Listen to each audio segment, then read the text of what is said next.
Hello everybody, hope you're doing well and welcome to a top 5 tips for the month of February. A bit different than last month because last month was all about setting up for the entirety of the year with targets and aspirations and stuff like that.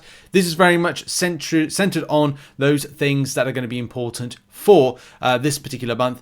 And depending on how you want to tackle content with doing it now or doing it over the course of the year, Epoch of Pain will be a big factor for a lot of players and also farming units for things. Let's get into the video, shall we? So the first thing will be about farming revives and health potions. Make sure to do your apothecary on a daily basis. Going to check as well once you do the bottom path first. This is my second time repeating this because I got very lucky and here was a level 2 revive. Of course it's a health potion right now, but yeah, it's there. And of course making sure to do it, you get that as 1 revive a day plus the level 1 revive plus the level 2 revive that you get as part of the super daily event. And of course you get your health potion as well. Store this up, go into your stash. You will have a limited amount of days with it ticking over, and stash management for those that are non-spending players in the game is always a very important element.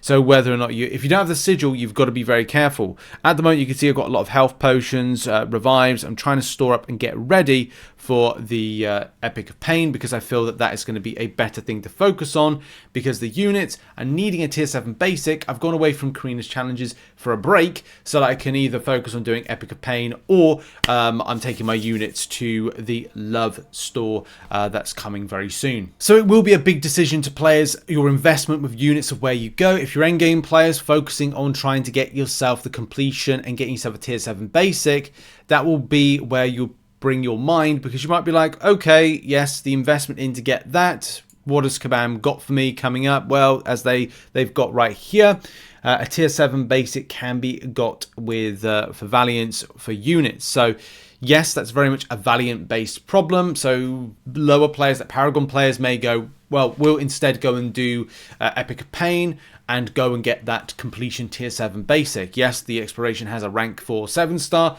attached to it, but endgame players, Valiant players are looking for options as to where's the best place to go to grab themselves rank 4 7-star materials in this day and age of MCOC. And finally, there's not much time in order to farm units. It's something that I've got to find time for, but I've just been doing so much personally and as well coverage-wise of stuff in the game to go and grab units. So if you get time, go and farm units, and yeah, if you're investing into content, fair play. If you're looking to grab some deals from the romance event, which, as you know, on the romance store, it's very much specific to, well, romance champions. It's complicated champions, but there are going to be those Valiant couple up crystals, the couples crystals, 2 times champions per crystal, which we have had revealed to us that there is an opportunity to get some free ones this month. We're going to be talking about that in the next tip, but yes, farm units,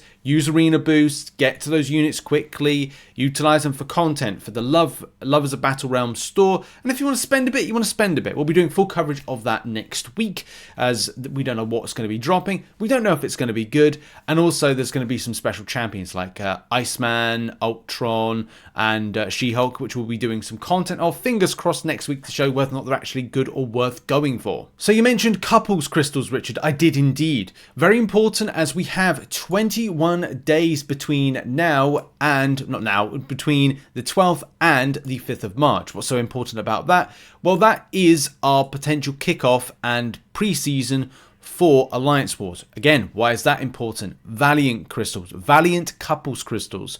So if you do tier 1, tier 2, tier 3 plus, you're going to get free Valiant couples crystals, 2 Valiant couples crystals if you're in tier 2, and tier 1, you get 3 Valiant couples crystals. By my calculations, that could be, and again, estimates, probably not, anything in the region of 27 to 30 free couples crystals for those in the elite maps. If we're looking at expert, you're kind of looking at anything between 17 and 20. And also, if you're tier 3 and below, that is going to be 10 or 7 to 10. It really does depend on the extent of how many we have to do. And like wars-wise, if we go like, okay, some alliances may be able to get a war. Some might. therefore your totals will vary. It's kind of like a roundabout figure for that. But why these are so important is that you'll get 2 chances to get champions. You could pick up 1 7-star. 1 7-star for free from all of this could be pretty darn cool, couldn't it? So make sure you're getting involved with Alliance Wars. If you're not an Alliance, maybe consider getting an Alliance, especially one that does a Challenger map and below, or any kind of map for that matter. Well, yeah, obviously within the tier 3 plus. Yeah, just get involved. If you're thinking about like on the fence of being an Alliance, try and get in one for the small amount of days. Yes, if they want to do a full season with you, then of course do that. Oblige that. Be a good person. But that's something I think that's very important to get some free crystals as a result. Next up, Saga Incursions. Saga Incursions, it's got the hallmarks of a bit of fun. It is. The AI is rubbish in it. I've still got to release content on that. I'm hoping to get that out this weekend, but I'm firefighting a lot of stuff that I want to make video-wise. Stuff that's not necessarily incursions, but I do want to make it. So hopefully an incursion options video and community suggestions will be out later on today. Fingers crossed. If not, it will be out tomorrow. But champions to use, Hulk I used fine, that was good. Iron Man and Silk. Silk is one of the go-to options for incursions. It's all about how you set up and what particular nodes you pick that are going to be beneficial for you. I'm a big fan of the picking, I think it's like Proud Degen or Draining Degen.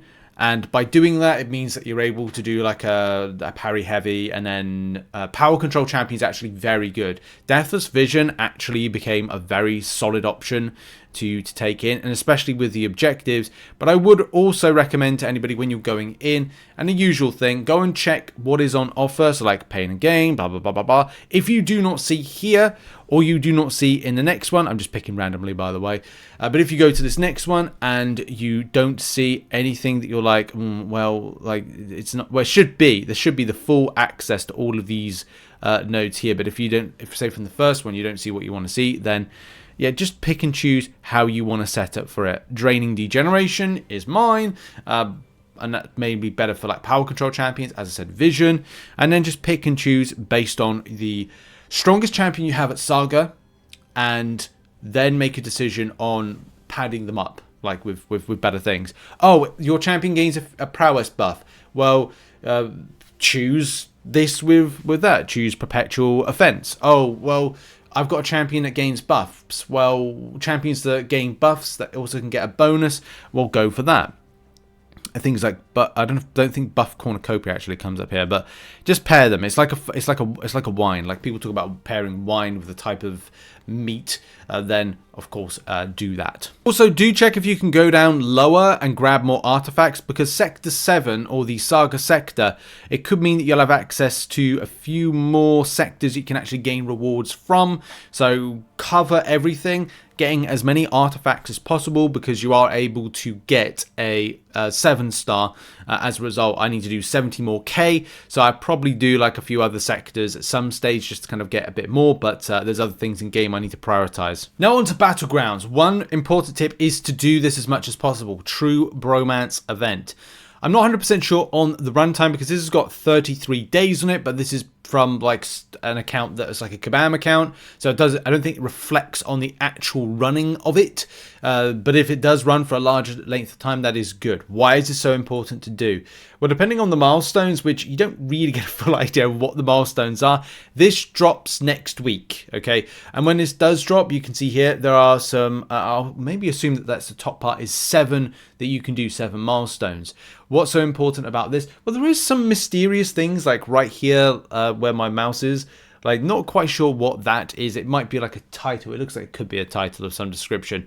What's the important element of it? Why should you care? Well, it's the premium stuff that's within it. Yes, there's trophy tokens and people get trophy tokens left, right and center, but it's the cost of like some of the stuff that you get a free victory shield. Victory shield, if you don't buy it with trophy tokens, it's going to be 90 units per time. Handy to grab.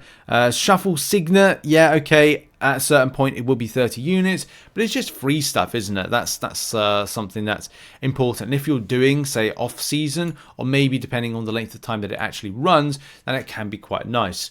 to have as a little extra. And you just need to do the True Bromance Daily Solo Objective, win a match in Battlegrounds, or complete a friendly match in Battlegrounds as well. And yeah, you'll get like 100 points per time. I'm sure some people will like it, some people maybe not, but it's just handy, isn't it, to kind of like have some extra opportunities to get some nice extra things if you do a little bit of participation. And yeah, it's all nice, like some nice profile pictures there of like friends. You got like Beast and Wolverine. So yeah, I think there's some nice vibes with it as well. So yeah, get involved. And a final tip is all about Thanos Reigns. Thanos Reigns has been a bit of an interesting one. There is a bug at the moment with Thanos Reigns when it comes to the Deathless piece. Something to forewarn everybody is the amount of Mysterium. Because you're claiming extra Mysterium from it, there is this very big risk of you going over the allotted amount. And yes, also in the side quest, you get Mysterium predominantly. And by getting Mysterium, it does mean that you, again, have this chance of kind of going over 27k per week for the top end of players. I'm not sure what it is breaking down to everybody else, but if you are getting a lot, then you'll have to spend a lot at the same time if you're getting a lot of Mysterium. The Trader's Outpost may be buffed at a later stage, but you can't hold a large amount of Mysterium any given time. That's part one of this. The part two of the tip to when it comes to Thanos Reigns, and as well when it comes to the Deathless piece, is that there are some issues with collecting it. So that forewarn everybody before you try collecting. We'll talk more about that on the MCN, but there is the opportunity as well to sell some of these pieces. If you're getting bonus pieces of like, I don't know, a 6-star Deathless King Groot Shard selector, or you're not interested in 6 stars, because I have seen some Valiant players complaining about it, then you do have this really decent opportunity to go and grab, I don't know, here's a good example, say, I think it's that face part, no, it's not that, is it going to be here? Yeah, so you could choose something, maybe choose something that's going to give you trophy tokens and sell the trophy tokens because you already have the piece. You don't care about the 6-star version. That may be you, it may not be, but there's going to be an additional option to kind of grab some extras, some nice stuff just by selling it. So yeah, and that has been it. That has been the top 5 tips for the month. And yeah, thanks for watching. See you in the next piece of content, whatever I'm covering. Much love and goodbye for now.